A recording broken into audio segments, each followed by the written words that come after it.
जय श्री राम, जय हनुमान बाबा की। और मैं आज आपका फिर से स्वागत करता हूँ इस संपूर्ण सृष्टि ज्ञान चैनल में। और हम लोग आज बात करने जा रहे हैं सूर्य बीज मंत्र के बारे में।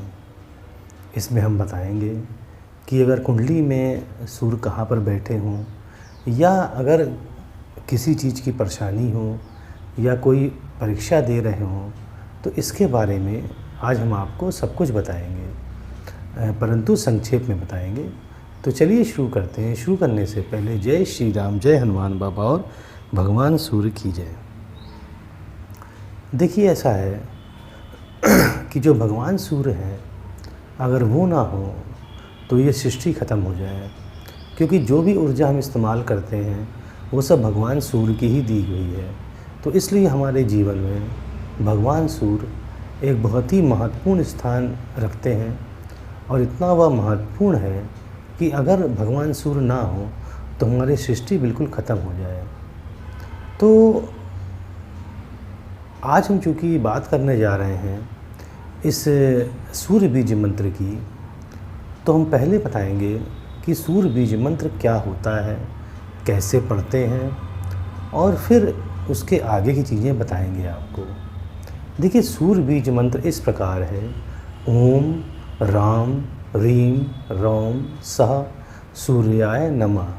ओम राम, देखिए हा में हलंत रा का लगा है, हा में हलंत रा का लगा है, तो इसलिए राम पर एच साइलेंट होता है। ओम राम रीम रोम सह सूर्याय नमः। ओम राम रीम रोम सह सूर्याय नमः। तो इंग्लिश में अगर स्पेलिंग दें हम, तो ओम को कहते हैं OM, और राम जो है वो HRAAM है, और रीम जो है HREEM है, और रोम जो है HRAUM है, और सह सूर्याय नमः। तो उम्मीद है आपको अब स्पष्ट हो गया होगा कि मंत्र क्या है और कैसे पढ़ना चाहिए। ओम राम रीम रोम सूर्याय नमः, तो यह मंत्र है।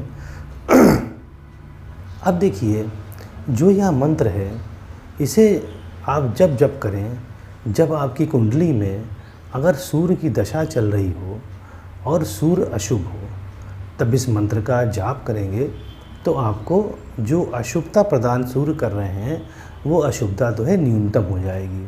देखिए, ख़त्म नहीं होती, न्यूनतम होती है कि अगर आपका कुछ बुरा होना होगा तो बहुत ही न्यूनतम तरीके से बुरा होगा।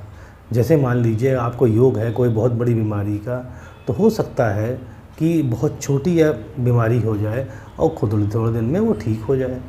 तो इस प्रकार से यह न्यूनतम बिल्कुल मिनिमाइज़ कर देंगे उस जो ख़राब इफ़ेक्ट को, अगर आप ये मंत्र पढ़ते हैं और इसका जब भी करते हैं। कुंडली में अगर सूर्य की दशा है और अशुभ हो, तब ये चीज़ें बिल्कुल मिनिमाइज़ हो जाएंगी। दूसरी बात ये है कि ये देखा गया है बहुत लोगों में कि उनमें आत्मविश्वास की बहुत कमी होती है, मतलब सेल्फ़ कॉन्फिडेंस बहुत लो होता है उनमें। तो जिनमें अगर आत्मविश्वास या सेल्फ़ कॉन्फिडेंस अगर की इसकी कमी है अगर, तो उन लोगों को यह भगवान सूर्य का बीज मंत्र ज़रूर जपना चाहिए। और दूसरी बात ये है कि बहुत लोगों में देखा गया है कि उनमें निर्णय लेने की क्षमता नहीं होती है। अगर कोई भी निर्णय लेना होगा, तो अगर किसी ने भी कुछ कह दिया या बाहर का कह दिया, चाहे घर के लोगों ने कुछ भी कह दिया, तो उनको समझ नहीं आता है कि सही क्या है गलत क्या है। तो जो निर्णय लेने की क्षमता होती है वो भगवान सूर्य ही देते हैं। तो अगर किसी में निर्णय लेने की क्षमता नहीं है तो आप इस बीज मंत्र का पाठ करिए। आगे जो सरकारी सेवाओं का एग्ज़ाम दे रहे हो, या कहिए जो परीक्षा दे रहे हैं, तो उन्हें भी ये जप करना चाहिए। जैसे IAS है, PCS है, कोई भी सरकारी एग्ज़ाम की परीक्षा अगर आप दे रहे हो तो आपको ये मंत्र ज़रूर जपना चाहिए। दूसरी बात ये है कि अगर पिता से आपके घर में अच्छे संबंध नहीं हैं, तब भी आप इस मंत्र का जाप करें। या पिता से संबंधित अगर कोई भी परेशानी है आपके जीवन में, तो आपको यह जो है मंत्र ज़रूर जपना चाहिए। अब देखिए, मंत्र कब पढ़ें और कितनी बार पढ़ें। देखिए, रविवार जो है सूर्य भगवान का दिन है, तो आप जब उसी दिन शुरू करें और रोज़ करें। अब कितना करना है, तो इसके लिए हम बताएंगे आपको। देखिए, आप 108 से शुरुआत करिए और ज़्यादा कष्ट है तो आप 251 रोज़ करिए। फिर बता दें आपको, देखिए अगर कष्ट ज़्यादा नहीं है तो आप 108 बार इस मंत्र को पढ़ सकते हैं। अगर कष्ट ज़्यादा है तो 251 कम से कम पढ़िए, ज़्यादा भी पढ़ सकते हैं, कोई हानि नहीं है इस मंत्र पढ़ने में जो हमने बताया आपको।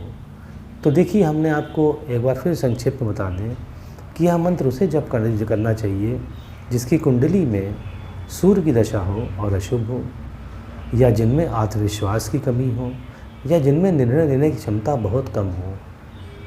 जो सरकारी सेवाओं का या की परीक्षा दे रहे हैं उन्हें भी ये मंत्र पढ़ना चाहिए।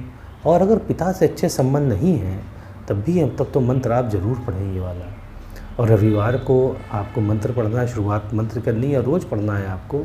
और अगर ज़्यादा समस्या नहीं तो 108 बार, अगर ज़्यादा समस्या लग रही है तो 251 कम से कम करें, या उससे ज़्यादा भी आप कर सकते हैं। मतलब ज़्यादा करने में कोई हानि नहीं है, पर कम से कम 251 करें अगर परेशानी बहुत ज़्यादा है। तो देखिए, आज हमने आपको बताया कि सूर्य बीज मंत्र क्या होता है और इसे कब पढ़ना चाहिए, या कब समस्या ऐसी है जो बताई हमने आपको उसमें आप पढ़ें इसको। एक बार फिर मंत्र बता दे रहे हैं आपको, ओम राम रीम रोम सह सूर्याय नमः। तो यह मंत्र है। तो उम्मीद है अच्छा लगता है तो सब्सक्राइब करिएगा। अब मुझे आज्ञा दीजिए। जय श्री राम, जय हनुमान बाबा, जय हनुमान, जय प्रभु की जय।